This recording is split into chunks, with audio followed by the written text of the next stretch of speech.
So hello guys, మనం వచ్చేసాం Badvel MSV fashion show mall. Actual గా సంక్రాంతికి కొత్త కొత్త డ్రెస్సులు కావాలి కాబట్టి మనం సెలక్షన్ చేయడానికి వచ్చేసాం. మీరు చూసారు ఫ్యాషన్ షో మాల్. ఏ కలెక్షన్ అయినా ఎట్లా కావాలని ఏ మోడల్ అయినా మన షాప్ వచ్చేయండి, బద్వేల్ ఎంఎస్వి. చూడండి,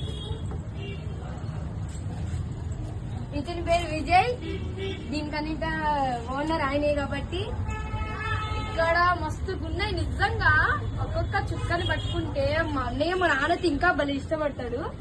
ఏమంటావు మా ఆ శక్తి ఆ శక్తి కూడా చూసారుగా బాయ్స్ షర్ట్స్ ఎంత బాగున్నాయో, సూపర్ కలెక్షన్స్. మీకు ఒకేలాంటి కావాలని కూడా ఇదే చాలా మోడల్స్ ఉన్నాయి. మీరు రావచ్చు మన షాప్ ఎంఎస్వి. ఏ టైప్ కావాలన్నా సరే, మీకు కావాలనుకుంటే ముందుగానే చెప్పినా కూడా ఆయన తెచ్చి పెడతారు. అండ్ ఇంకా టీ షర్ట్స్ ఎంత బాగున్నాయో, మొన్న నిజంగా చెప్తున్నా.